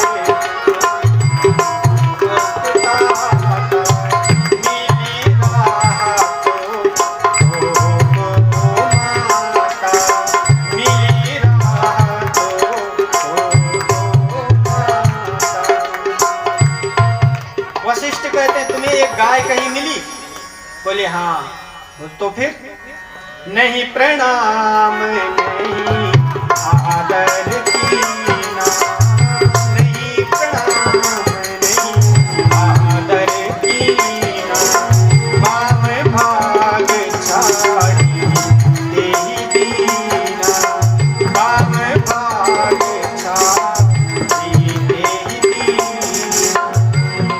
बोले तो जब तुम्हें स्वर्ग से तुम आ रहे थे तो तुम्हें एक गाय मिली? दिलीप ने कहा हाँ मिली। बोले तो उसको बायां करके चले गए और प्रणाम भी उसको नहीं किया तुमने? राजा दिलीप ने कहा हम जल्दी में था, ये सच है। बोले तो बस यही तो बात हो गई, गौ सेवा करो संतान होगी। तब दिलीप राजा ने नंदिनी गौ माता को ला करके खूब सेवा की, अपनी धर्म पत्नी के साथ सुदक्षिणा। गाय को रखते, गाय को चराते, जंगल जाते। राजा दिलीप अपनी पत्नी सहित कितने लोगों ने गाय को चराया है बचपन में?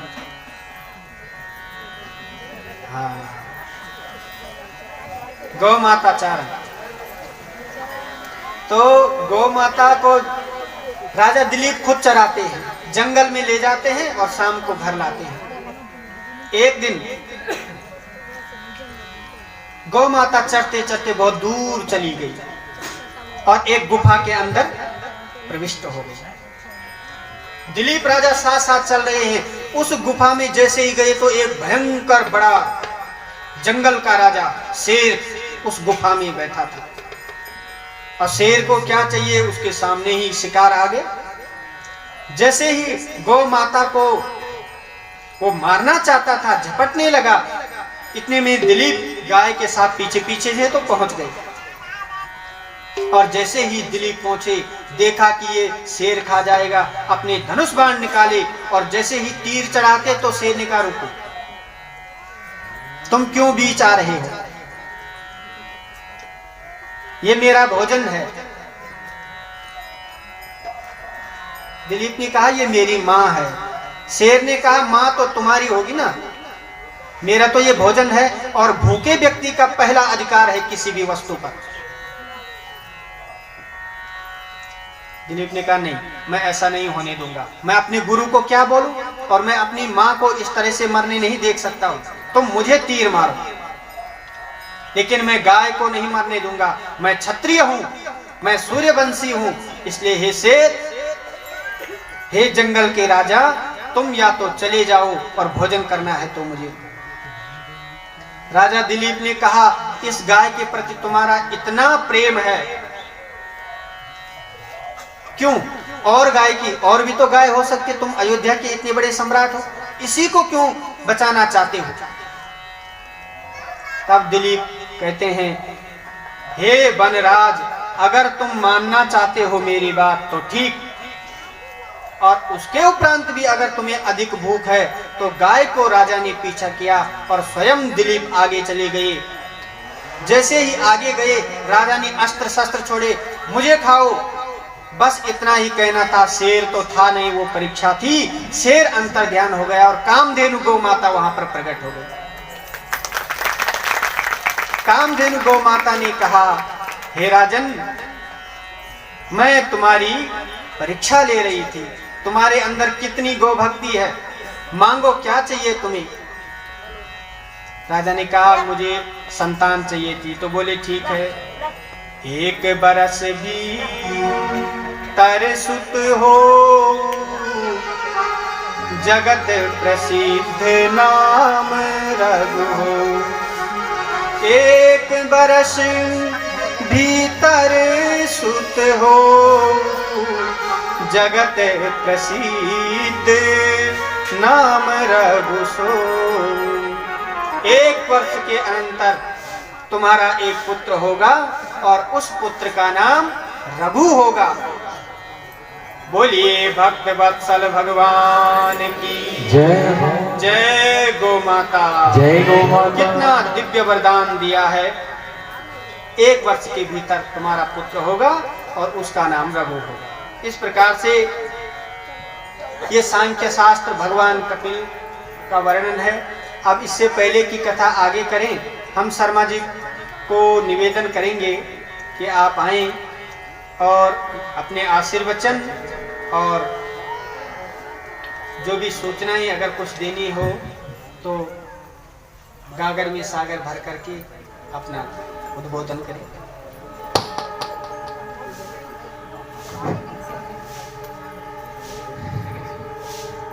ओम हरिओम। कितनी शिक्षाप्रद कथा है कि किस घर में भगवान प्रकट होते हैं। उस घर में होते हैं जहाँ सुबुद्धि होती है, जहाँ कलह नहीं होता है, वहां भगवान आते हैं पुत्र बन करके। जहां पति पत्नी में प्रेम होता है वहां भी भगवान आते हैं। जहां पुत्र अपने माता पिता की सेवा भगवान समझ करके करता है वहां भी भगवान आते हैं। बल्कि जो व्यक्ति अपने माता पिता में ही भगवान का दर्शन करके करता है उसे तीर्थों में जाने की आवश्यकता नहीं, उसके लिए तीर्थ ही उसके घर आ जाते हैं और घर आकर के उसे तीर्थों में जाने का पुण्य प्राप्त हो जाता है। ये नहीं कि घर में तो किसी से बनती नहीं और हर तीसरे दिन वृंदावन जा रहे हैं।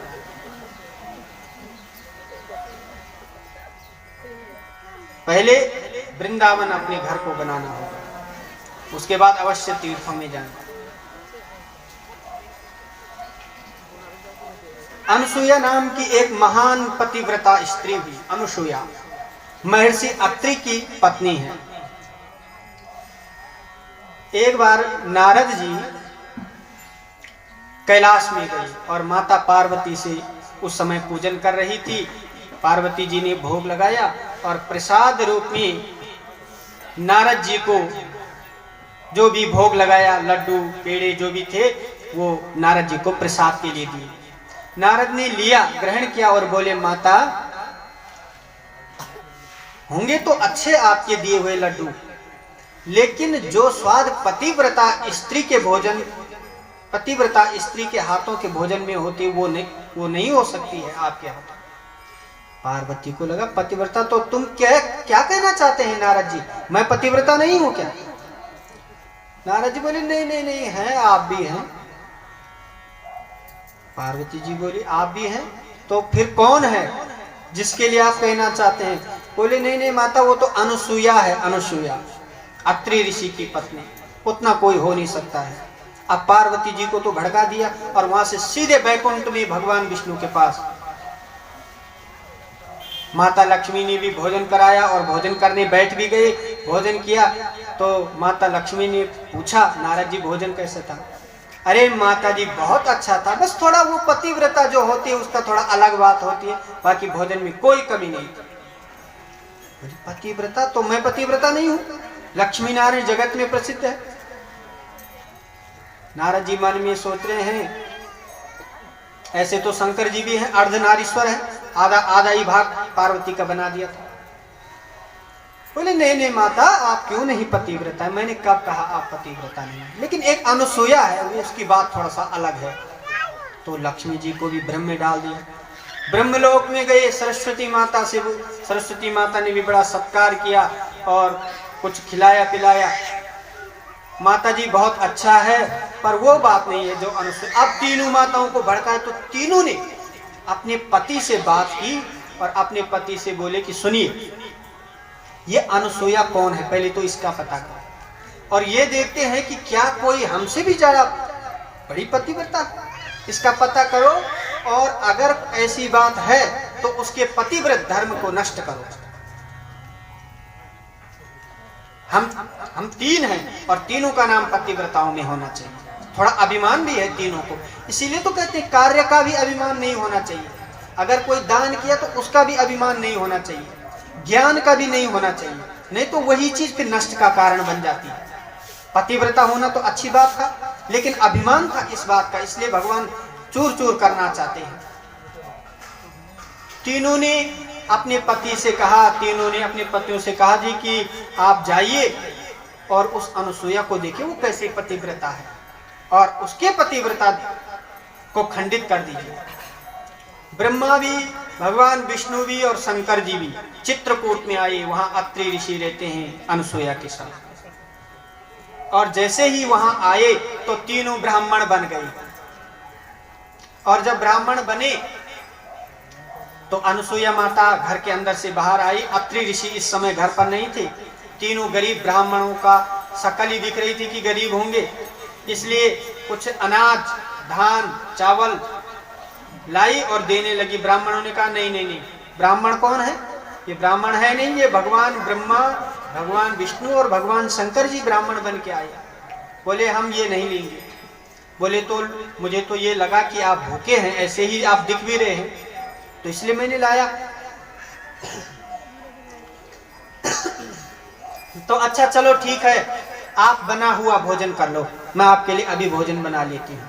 ब्राह्मणों ने कहा चलो ठीक है, अंदर चले गए। अंदर अत्रि ऋषि है नहीं, माता अनुसूया ने तीनों ब्राह्मणों के लिए भोजन तैयार किया। बोले चलो अब भोजन करो। तीनों सोच रहे हैं क्या बोले, तो तीनों ने एक स्वर में कहा कि हम ऐसे भोजन नहीं करते हैं। तो बोले कैसे करोगे? बोले जब तुम हमें अपने पास अपनी गोद में बिठाओ तो हम भोजन करें। अनुसूया ने कहा ये तो कोई बात नहीं हुई, और मेरे पति भी यहाँ नहीं है। अब समस्या दोनों तरफ से है, अगर इनकी सुनती हूं तो मेरा धर्म नष्ट हो जाएगा, और इनकी नहीं सुनती हूं तो अतिथि का अपमान हो जाएगा, धर्म संकट पे है। तो अनुसूया माता ने तुरंत भगवान विष्णु का भक्तिन थी, भगवान नारायण का ध्यान किया और कहा प्रभु ये जो तीन ब्राह्मण आए हैं, ये अगर मैं सच्ची पतिव्रता हूं, नारी हूं, मैंने सत्य हृदय से पति सेवा की, भगवान की सेवा की, तो ये जो तीनों ब्राह्मण हैं ये बाल रूप में हो जाए। बस जैसे ही नेत्र खोले तीनों ब्राह्मण 6-6 महीने के हो गए, छोटे हो गए।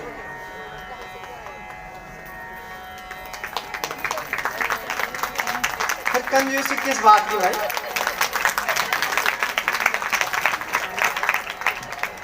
तीनों छोटे बन गए। अब 6 महीने के जब तीनों बन गए तो बहुत समय हो गया, गोद में बिठा के भोजन करा रही है, काफी टाइम हो गया। नारद जी ने फिर बीणा उठाई और फिर पार्वती जी के पास पहुंच गए। बोले नारद जी आई आई आई, कहाँ से आ रहे हैं आप? नारद जी ने कहा बस ऐसे ही आया था, भगवान शिव कहाँ हैं? देखो सारा कार्य नारद जी करा रहे हैं, यहाँ की वहाँ, वहाँ की यहाँ, ये वहाँ बोल दिया, वो बोल दिया, ये काम नारद जी का। पार्वती माता से बोले कहाँ है प्रभु, जबकि पता है नारद को कि वहाँ भेजे हुए। बोले वो तो धरती पे गए थे, बाकी हमें जानकारी नहीं, बहुत समय से आए नहीं। नारद जी ने कहा अच्छा। बोले आपको कोई जानकारी है? पार्वती जी ने पूछा। बोले पूरी पूरी तो नहीं है, पर कुछ सुनने में आ रहा है कि अनुसूया के यहाँ है वो धरती पर चित्रकूट, ऐसा सुनने में आ रहा है। अच्छा। और तुरंत बीणा उठाई वैकुंठ पहुंच गए। लक्ष्मी माता भी अकेली। अरे नारद जी आपने कहीं प्रभु को देखा? बोले देखो देखा तो कहीं नहीं, पर सुना है कि वो वहां है अनुसूया के यहाँ। तीनों माताएं इकट्ठी होकर के अनुसूया के यहाँ पहुंच गए। पति तो ला नहीं है वापस। अब जैसे देखे तो पति बिल्कुल छोटे छोटे हो रहे, 6-6 महीने के पति। संकट पैदा हो गई।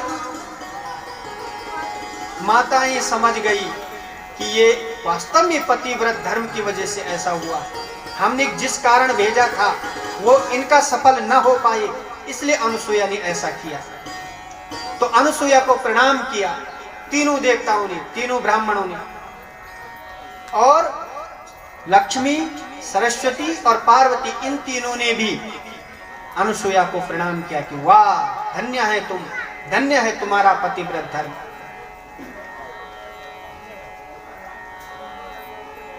भगवान ने कहा क्या चाहिए तुम्हें अनुसुईया से?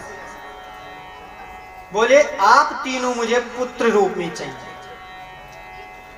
तो यहां पर दो भेद हैं शास्त्रों में। एक तो यह है कि ये तीन बने, ब्रह्मा जी चंद्रमा बने, भगवान विष्णु दत्तात्रेय बने और दुर्वासा बने शंकर जी, एक। और दूसरी बात यह है कि तीनों देवताओं का तेज पुंज एक जगह समाहित हुआ और वो दत्तात्रेय नाम से, क्योंकि ये कहा था कि ब्रह्मा विष्णु में तीनों मेरे पुत्र होने चाहिए, तो तीनों एक जगह पर एकत्रित हो गए और दत्तात्रेय के रूप में अनुसुईया माता के पुत्र बन गए। और दूसरे स्वरूप से फिर पार्वती ने स्तुति की कि हमारे पति को तो ठीक कर दो, इतने छोटे छोटे पति हैं, कहां ले जाएंगे इनको।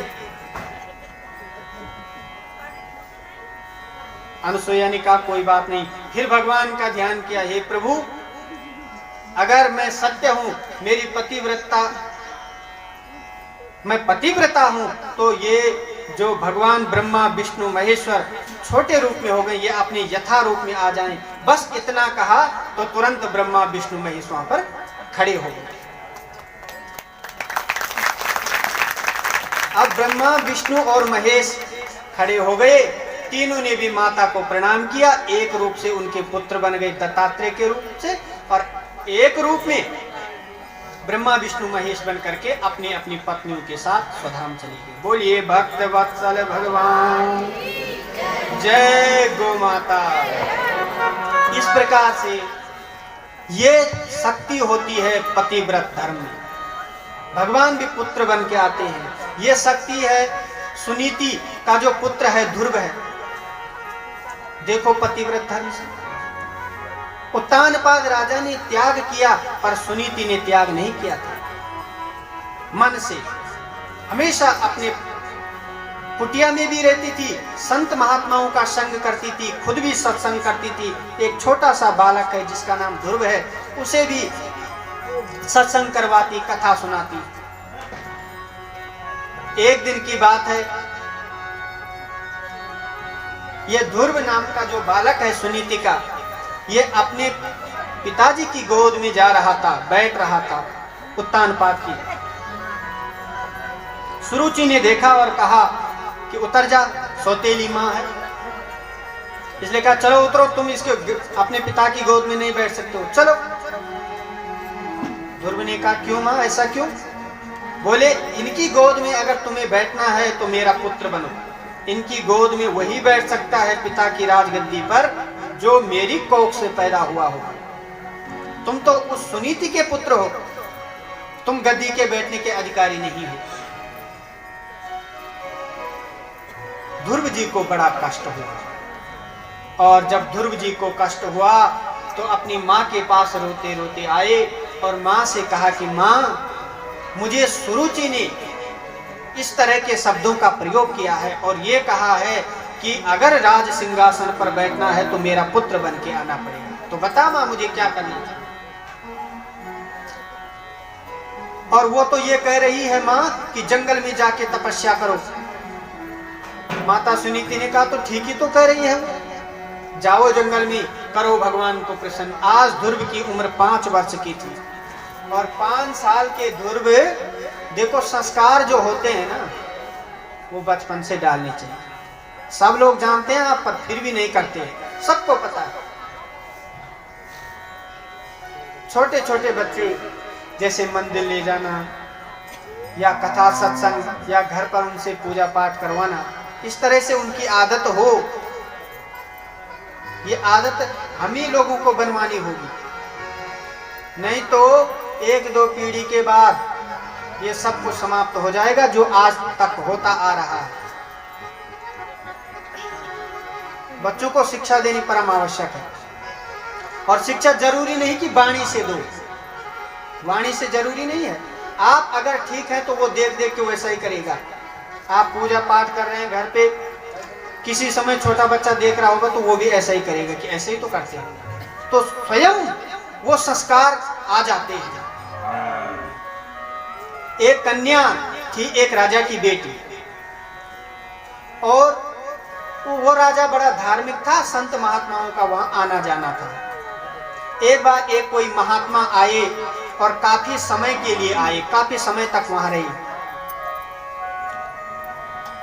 तो वो जो लड़की है, वो जो कन्या है, अभी 2-3-4 साल की है और देखती है कि ये महात्मा प्रतिदिन पूजा करते हैं, सुबह भी करते हैं, दोपहर भी करते हैं, शाम को भी करते हैं। जब कोई भोजन बनता है तो भोग भी लगाते हैं। तो कन्या तो छोटी है, पर महात्मा को पूछा कि महात्मा जी, आप ये किसकी पूजा करते हैं और इस पूजा को करने से आपको क्या फल मिलता है, और ये भोग आप लगाते हैं, ये सब मुझे बताओ, और इस भगवान का नाम क्या है ये भी बताओ। महात्मा ने कहा, बोले भगवान की पूजा करने से मनुष्य की संपूर्ण इच्छाएं पूरी होती है, और मेरे भगवान का नाम शिलपिल्ले है। ऐसा विनोद में सीधे कह दिया महात्मा ने कि मेरे भगवान का नाम शिलपिल्ले है, जिनकी मैं पूजा करता हूँ। अच्छा,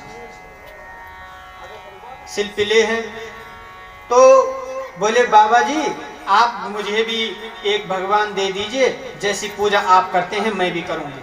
छोटी सी कन्या है, दे दिया। जैसे ये शालिग्राम जी हैं, ऐसे शालिग्राम ये घरों में होने आवश्यक होते हैं। तो महात्मा जी ने शालिग्राम भगवान निकाल करके एक शिलपिल्ले भगवान उस कन्या को दे दिया। बोले भक्तवत्सल भगवान की जय हो। हे गोपाल राधा कृष्ण गोविंद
कन्या ने अभी हमारे बीच में आहूजा जी और